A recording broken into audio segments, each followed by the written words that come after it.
আজ খেলতে গিয়ে যা যা হলো। তো এখন টিম ভাঙানো হচ্ছে, প্র্যাকটিস ম্যাচ খেলা হবে, সামনে অনেকগুলো খেলা, তো তাই আজ প্র্যাকটিস করতে এলাম ভাইগুলোর সাথে। আমরা সব একসাথেই খেলি।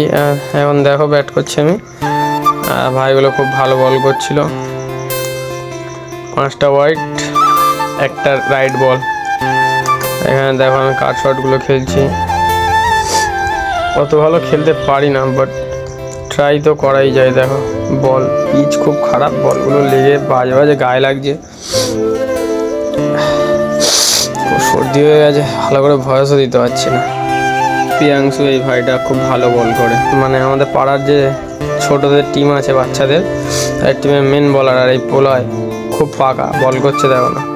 আমি বেসিক্যালি আজ গিয়েছিলাম খেলতে। আমার যেসব জায়গাগুলো মানে একদম খেলতে পারি না, যেসব বলগুলো, যেমন লেগ স্ট্যাম্প, অফ স্ট্যাম্পে, কভারে, ওই সব বলগুলো প্র্যাকটিস করবো লেগেছিলাম। তো খেলছিলাম, হচ্ছিল না। আস্তে আস্তে হবে, ট্রাই তো করাই যায় নাকি। এই বডিটা দেখো কি বাজে একটা শট খেললাম। আবার নতুন ভিডিওতে দেখা হচ্ছে, তো টাটা।